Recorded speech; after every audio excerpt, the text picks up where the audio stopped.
بسم اللہ یا ایھا الذین آمنوا لا تقدموا بین یدی اللہ واتقوا اللہ ان اللہ یا ایھا الذین آمنوا لا ترفعوا اصواتکم فوق صوت ولا تجهروا له بالقول كجهر بعضكم لبعض ان تحبط اعمالكم وانتم لا تشعرون ان الذين يغضون اصواتهم عند رسول الله اولئك الذين امتحن الله قلوبهم للتقوى لهم مغفرة واجر عظيم ان الذين ينادونك من وراء الحجرات اكثرهم لا يعقلون ولو انهم صبروا حتى تخرج اليهم لكان خيرا لهم والله غفور صدق رب اشرح لي صدري ويسر اللهم ربنا الهمنا رشدنا اللهم ارنا الحق حقا وارزقنا اتباعه وارنا الباطل باطلا اللهم وفقنا لما تحب وتقبل منا فانك خير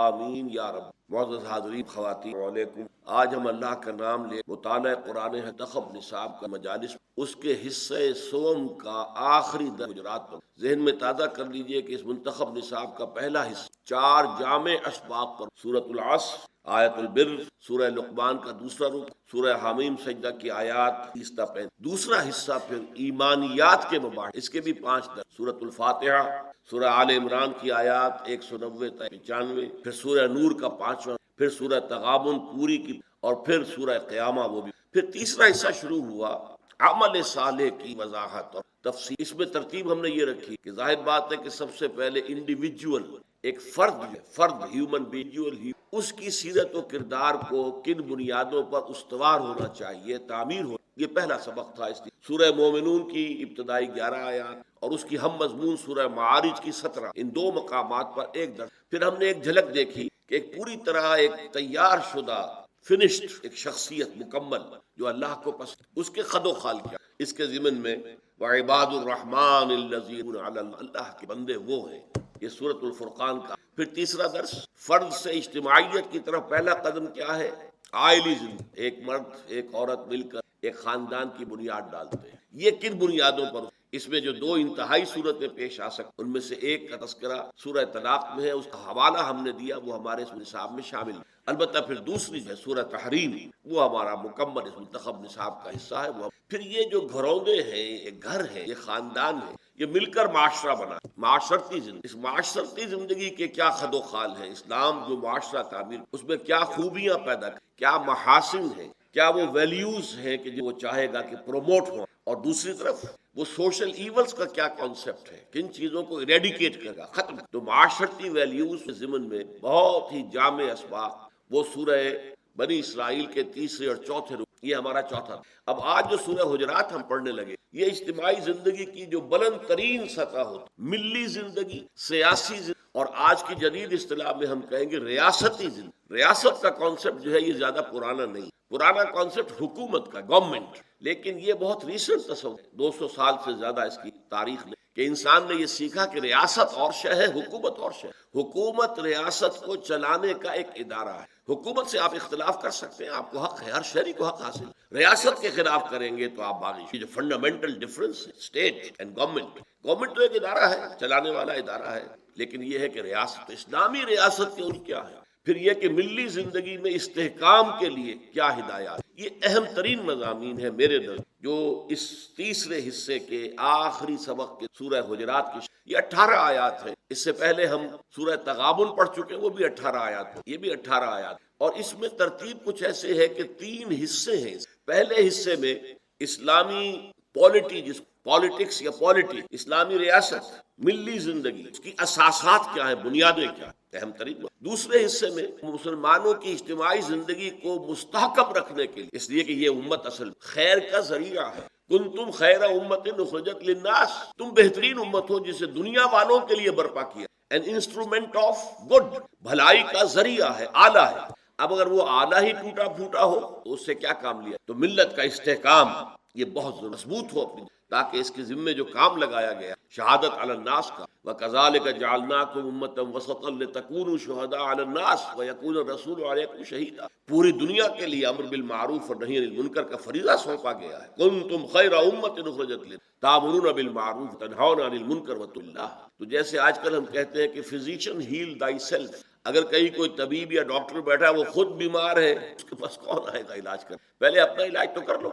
اسی طرح جو امت پوری دنیا کی اصلاح کا بیڑا اٹھائے، اس کے اپنے اندر تو داخلی استحکام ہونا، صلاح اور فلاح جو ہے اس کے مظاہر نظر آئے۔ پھر آخری حصے میں ایک بہت ہی بڑی بحث اہم جو ہے وہ یہ کہ اسلامی ریاست ظاہر بات ہے دنیا میں جب قائم ہو تو اور ریاستیں بھی تو ہوں گی، دائیں بائیں شمالیں، تو باقی جو غیر مسلم ریاستیں ہیں، غیر اسلامی ریاست، ان کے ساتھ تعلق کس بنیاد پر؟ کوئی تعلق ہے یا نہیں ہے؟ پھر اہم ترین ایشو آیا ہے کہ اسلامی ریاست میں شہریت جو سٹیزن شپ اور اسلامی معاشرے کی رکنیت، ممبرشپ آف دیٹ سوسائٹی، یہ بیس کرتی اسلام پر، ایمان پر نہیں۔ حالانکہ ایمان اہم تر ہے، اسلام جو ہے وہ تو ایمان کا مظہر ہے، لیکن ایمان وہ شے ہے جو ویریفائی نہیں کیا جا سکتا کہ دل میں ہے یا نہیں ہے۔ لہذا دنیا کا کوئی نظام ایمان کی بنیاد پر قائم نہیں۔ دنیا میں جب نظام وہ اسلام کی بنیاد پر، شہریت کی بنیاد، اس تو بہت اہم بات ہے کہ پھر اسلام اور ایمان میں فرق کیا ہے؟ وہ میرے نزدیک اس سورہ مبارکہ کا اہم تر، اور پھر یہ کہ جنہیں اللہ تعالیٰ اسلام کی دولت سے نواز دے، وہ پھر اگر ایمان حقیقی کی منزل تک پہنچنا چاہے تو انہیں کیا کرنا۔ تو یہ ہے مضامین اجمالاً۔ اب دیکھیے سب سے پہلا لفظ ہے یا ایھا الذین آمنوا۔ اس کے حوالے سے بھی میں آپ کو چند باتیں بتانا چاہتا ہوں کہ پورے قرآن مجید میں مکی صورتوں میں یا ایھا الذین آمنوا سے خطاب نہیں۔ 2/3 حصہ قرآن کا مکی ہے، 1/3 ہے مدنی۔ صرف ایک صورت ہے سورہ حج، جس کے بارے میں ایک رائے یہ ہے کہ یہ مکی ہے، ایک رائے یہ ہے کہ گویا کہ کنٹروورشیل، اس میں تو یا ایھا الذین آمنوا آیا ہے، اور سورہ حجرات کے بعد جو ہمارا درس آئے گا وہ اسی پر آخری رکوع۔ باقی پورے قرآن میں 3-4 مقامات پر اگرچہ کہا گیا ہے حضور سے خطاب کر کے کہ آپ کی بات کہہ دیجئے اہل ایمان سے، لیکن کہیں بھی یا ایھا الذین آمنوا سے خطاب نہیں۔ اس کی وجہ کیا ہے؟ یا ایھا الذین آمنوا یہ خطاب کا صیغہ ہے امت مسلمہ سے۔ ہجرت سے قبل تک مسلمان ایک جماعت تو تھے، امت نہیں تھے۔ امت کی حیثیت سے تاج پوشی جو ہوئی ہے امت مسلمہ کی، امت محمد، اور اسے امت کا جو مقام دیا گیا ہے وہ ہجرت کے بعد، جس کی علامت تھی تحویل قبلہ، چنانچہ تحویل قبلہ کے ضمن میں وہ آیت آئی وَكَذَلِكَ جَعَلْنَاكُمْ أُمَّةً وَسَطًا لِتُهْدَىٰ عَلَى النَّاسِ وَيَكُونَ، آج کے بعد سے تم ایک امت، اس سے پہلے ایک جماعت تو تھے امت میں۔ تو یا ایھا الذین جو آتا ہے در حقیقت یا ایھا الذین آمنوا امت کے، اچھا، اور اس میں بھی یہ نوٹ کر لیجیے امت میں مومنین بھی ہیں اور منافق۔ خود آپ کو معلوم ہے مدینے کی جو امت تھی، امت مسلمہ، اس میں کیا تناسب منافقوں کا تھا، 1/3 کے قریب تعداد منافق، اس لیے کہ اس کا بھانڈا پھوٹ گیا جب غزوہ احد میں 1000 آدمی حضور کے ساتھ مدینے سے نکلے، دامن احد میں جا کر جو ہے ڈیرا ڈالا ہے، پڑاؤ ڈالا ہے، پھر صبح کے وقت صف بندی ہو رہی ہے، اب آمنے سامنے دشمن، سامنے جو ہے وہ قریش کا لشکر ہے، اور ادھر عین اس وقت 300 آدمی عبداللہ ابن ابی کے ساتھ، 1000 میں سے 30% منافق۔ تو امت مسلمہ سے جب خطاب ہوگا یا ایھا الذین آمنوا، اس میں اہل ایمان بھی شامل ہے، منافق بھی شامل ہے۔ کہیں بھی قرآن مجید میں یا ایھا الذین نافقوا نہیں، اے وہ لوگوں جو منافق ہو گئے، پورے قرآن ان سے جب بھی خطاب ہوگا یا ایھا، کے ایمان کے مدعی تو دعویٰ تو کرتے تھے ایمان۔ تو یہ صیغہ خطاب ہے، اور یہ اب نوٹ کیجئے کہ ہم نے کتنا حصہ میں نے آج آپ کو گنوا دیا ہے، کتنے مقامات ہم قرآن میں، میرا یہ خیال ہے کہ پونا پارہ تو لگ بھگ ہو گیا ہے، ان تمام مقامات جمع کریں تو لگ بھگ پونے پارے کے برابر ہو گیا، لیکن ان میں بھی صرف 3 دفعہ آیا ہے یا ایھا الذین۔ آپ کو معلوم ہے کہ یہ ان تمام مقامات سورہ تغابن میں آیا ہے، یہ سورہ تغابن مدنی یا ایھا الذین آمنوا۔ باقی یہ کہ اکثر و بیشتر خطاب کا صیغہ نہیں ہے۔ اس صورت میں آپ دیکھیں گے، نوٹ کی کہ 5 مرتبہ 18 آیات اور 5 مرتبہ یا ایھا الذین آمنوا، یا ایھا الذین آمنوا، یا ایھا الذین آمنوا، یا ایھا الذین، یہ اتنی مقدار میں یہ خطاب کا صیغہ قرآن مجید میں کسی اور مقام پر 18 آیتوں میں سے 5 آیات کا یا ایھا الذین آمنوا لا تقدموا بین یدی اللہ ورسولہ، اے ایمان کے دعوے داروں، اب میں ایمان والوں کی بجائے ایمان کے دعوے داروں تک، چونکہ وہ خاطب جو ہے ان میں مومنین بھی ہیں منافقین، اے ایمان کے دعوے داروں لا تقدموا بین یدی اللہ ورسولہ۔ یہ تقدموا جو ہے اس کی 2 قرأتیں، ایک تو لا تقدموا اور یہ دوسری ہے لا تقدم۔ تقدموا حضرات کو تھوڑا سا بھی مس ہے عربی گرامر کے تقدمو اگر ہو تو وہ باب تفاعل بن جائے، اور تقدمو اگر ہو تو یہ باب تفعیل بن جائے۔ لا تتقدمو کو بھی لا تقدمو کہہ دیا، وہ باب تفاعل ہے۔ تفاعل میں ہوتا ہے کوئی چیز خود حاصل کر، اور تفعیل میں ہوتا ہے کسی کو کوئی شے دینا۔ تعلم علم حاصل، خود حاصل، تعلیم کسی کو علم دینا پہنچانا۔ خیرکم من تعلم القرآن، تم میں سے بہترین لوگ وہ ہیں جو قرآن سیکھیں، سمجھیں، حاصل کریں اور پھر پھیلائیں، عام کریں اس کی۔ تو لا تقدمو اگر ہوتا تو بہت مفہوم واضح ہو جائے کہ آگے مت بڑھو اللہ سے اور اس کے، لیکن لا تقدمو کا مطلب یہ ہوگا کہ یہاں کوئی مفعول محذوف، لا تقدمو انفسکم، مت آگے کرو اپنے آپ کو اللہ اور اس کے، یا لا تقدمو رأیکم، اپنی رائے کو اللہ اور اس کے رسول کی رائے کے آگے مت کرو۔ لا تقدمو بین یدی رسول، تو یہاں مفعول محذوف واتقوا، اور اللہ کا تقوی اختیار، اللہ کی باس پرس کا احساس تمہارے دلوں میں جاگزی رہے، مستحضر رہے۔ ان اللہ سميع، یقیناً اللہ تعالیٰ سب کچھ۔ یہاں نوٹ کیجئے، جب آگے روکا گیا آگے نہ بڑھنے سے تو اللہ اور رسول دو کا ذکر، لا تقدموا بین یدی اللہ ورسولہ، اس کے بعد اللہ کے تقوی کا ذکر آ گیا۔ نبی کے ساتھ کیا کرو، یہ اگلی 4 آیات کا مطلب، نبی کا احترام کرو، رسول کی تعظیم کرو، توقیر کرو، ان کا ادب کرو، ان سے محبت کرو، یہ اگلی 4 آیات میں۔ اس لیے کہ 2 بنیادیں ہیں اسلامی ریاست یا اسلامی ایک قانونی اور دستوری بنیاد ہے، وہ ہے جو پہلی آیت میں، مت آگے بڑھو اللہ اور اس کے، یعنی تمہاری آزادی جو ہے وہ محدود۔ باقی دنیا میں کوئی شخص آزاد ہے جو جدھر چاہے منہ مارے، جو چاہے جو ہے حرکت کرے، کوئی ڈر نہیں، کسی خوف نہیں، کسی کی باس پرس کا احساس نہیں، کسی کے احکام کا لحاظ نہیں۔ اس معنی میں مادر پدر آزاد نہ مسلمان فرد ہوتا ہے، نہ مسلمان اجتماعیت ہوتی ہے، نہ اسلامی ریاست۔ یہاں آزادی کا مطلب کیا ہے؟ باقی سب سے آزادی، تاکہ اللہ کی بندگی کا حق بتمام و کمال ادا کیا جا سکے، جس کو اقبال نے بہت خوب الفاظ میں کہا، یہ ایک سجدہ جسے تو گراں سب 1000 سجدوں سے دیتا ہے آدمی، باقی ساری غلامیاں ختم ہو جاتی ہیں۔ لا الہ الا اللہ، یہ جو ضرب ہے، لا الہ الا اللہ، ساری غلامیاں ختم، کوئی حاکم نہیں، کوئی شارع نہیں، کوئی قانون ساز نہیں، کوئی مطاع نہیں، کوئی نہیں سوائے اللہ۔ تو یا ایھا الذین آمنوا لا تقدموا بین یدی اللہ۔ اب اس کی بہترین جو ہے تعبیر کی ایک حدیث، حضور نے فرمایا صلی اللہ علیہ وسلم، مثل المؤمن کمثل الفرس فی عقیۃ، مومن کی مثال اس گھوڑے کی سی ہے جو ایک کھوٹے سے بندھا ہوا۔ ایک گھوڑا ہے جس پہ نہ کوئی رسی لگی ہے، نہ اس کو کوئی باندھا گیا، وہ جدھر چاہے دائیں جائے بائیں جائے، شمائے دوڑ کر بکٹوٹ ہے، اس کی باغ ہی نہیں۔ ایک گھوڑا وہ ہے کہ جو ایک کھوٹے کے ساتھ بندھا ہوا، موومنٹ جو ہے محدود، تو جتنی رسی آپ نے باندھی ہے اتنا ہی تو ہو جائے اس کھوٹے کے گرد، باقی تو آگے تو نہیں۔ اس حدیث کو الحمدللہ کہ ایکسٹینڈ کی اسلامی ریاست کے اصل الاصول، کہ فرض کیجئے آپ کے پاس ایک گھوڑا ہے اور یہ چاہتے ہیں کہ کھڑا سست ہو جائے، دوڑے بھاگے بھی، لیکن یہ کہ وہ کہیں بھاگ ہی نہ جائے۔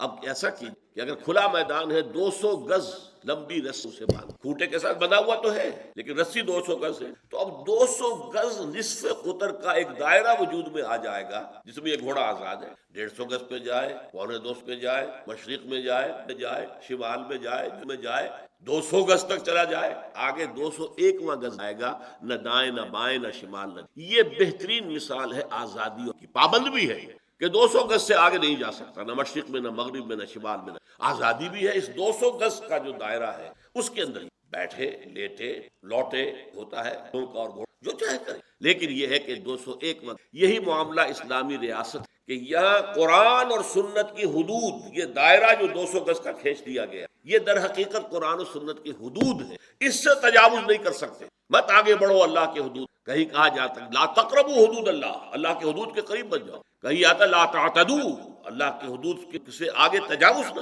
لیکن اس دائرے میں تم آزاد ہو، اس دائرے میں جو کچھ ہے وہ مباح ہے، وہ حلال ہے، اس حلال کے اندر تم جمہوریت نافذ کر لو، بہترین جمہوریت، وہاں آپ کثرت رائے سے فیصلہ۔ میں مثال دیا کرتا ہوں سادہ سی، کوئی گھر میں کوئی آپ نے دعوت کا اہتمام کیا ہے، مہمان آنے، اب سوال پیدا ہوتا ہے کہ کیا ڈرنک سرو کی؟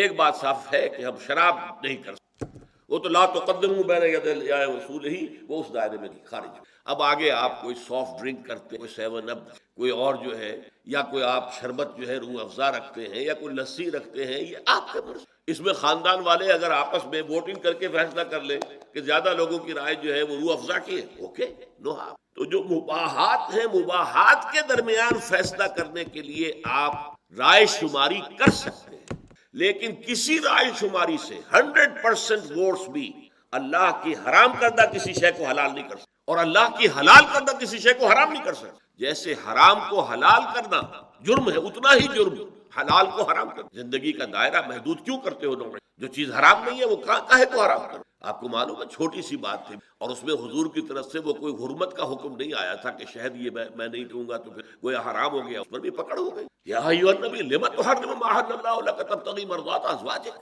اے نبی کیوں آپ حرام کر رہے ہیں اپنے اوپر وہ شے جو اللہ نے حلال کی؟ آپ اپنی بیویوں کی رضا جوئی چاہتے ہیں، پکڑ ہو گئی۔ جیسے کہ حرام کو حلال کر دینا جتنا بڑا جرم ہے، اتنا ہی بڑا جرم حلال کو حرام کر دینا۔ اس اعتبار سے یہ دائرہ کھینچ کر اسلامی ریاست ایک بنیاد آ گئی۔ قانونی اور دستوری بنیاد کیا ہے؟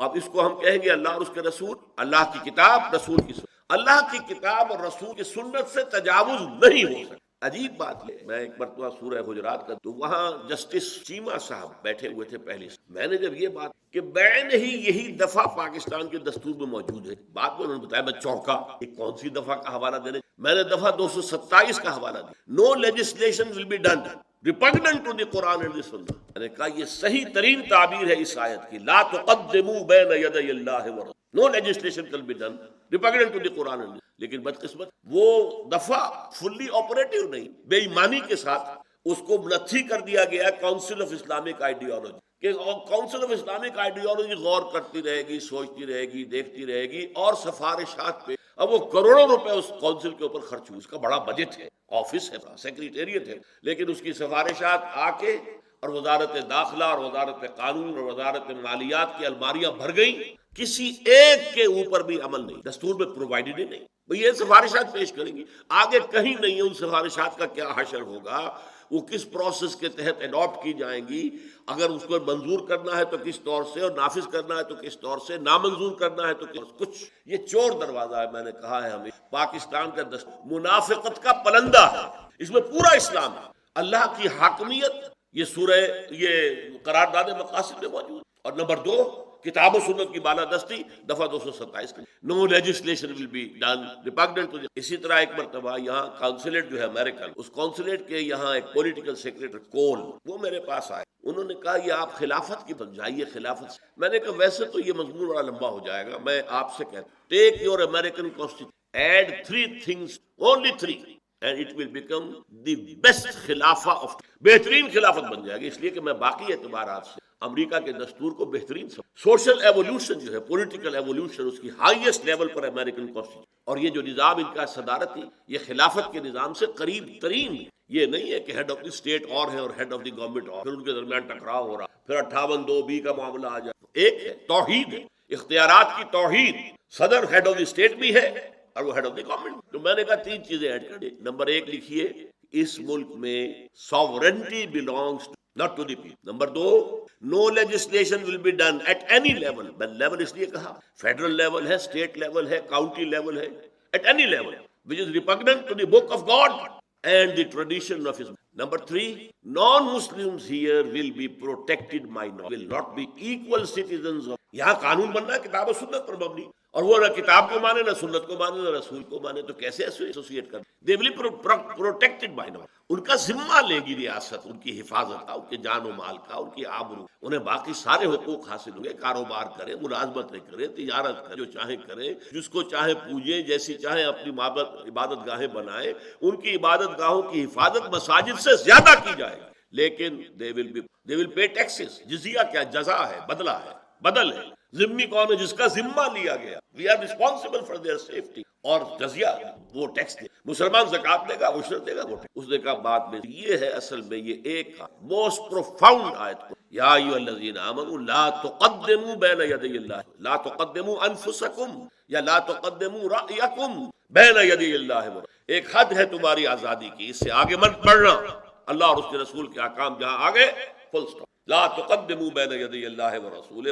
یہ تو ایک قانون ہوا، نہیں بڑھ سکتے، no legislation can be done repugnant to the Quran and Sunnah, لیکن اس کے اوپر عمل کر کے لیے روح تقویٰ لازم، ورنہ قانون کی انسان دھجیاں بکھیرا ہے۔ ہمارے قانون، ہمارے دستور کے اندر یہ دفعہ موجود ہے اور 0 ہے، not effective, not operative. Effective اور آپریٹو ہوگی اگر واتقوا اللہ، اللہ کا تقویٰ موجود ہو۔ ایک دن جانا ہے، اللہ کے حضور میں حاضری ہے، جواب دہی کر. دنیا والوں کے ساتھ منافقت برت سکتے ہیں، دھوکہ دے سکتے ہیں، وہاں کون دھوکہ دے گا؟ یہ اگر تقویٰ ہے، واتقوا اللہ. اور اس تقویٰ کی بھی پھر سب سے بڑی روح کیا ہے؟ یہ ذہن میں رکھو، اللہ سب کچھ سن رہا ہے اور ہر چیز سے باخبر. اس میں بڑی دھمکی. کوئی اگر بزرگ کہتا کسی بچے سے دیکھو میں تمہاری حرکتیں دیکھ رہا ہوں، اس کے اندر کس قدر غضب جو ہے وہ اللہ جانتا تم کیا کرو. یہ ایک بہت بڑی دھمکی. اللہ تعالی ہمیں تقویٰ نصیب فرمائے اور ہمیں ملکی سطح پر اس ایک دفعہ کو پورے طور پر لاگو کرنے آپریٹو. اقول قولی ھذا وصلی اللہ لی ولکم ولسائر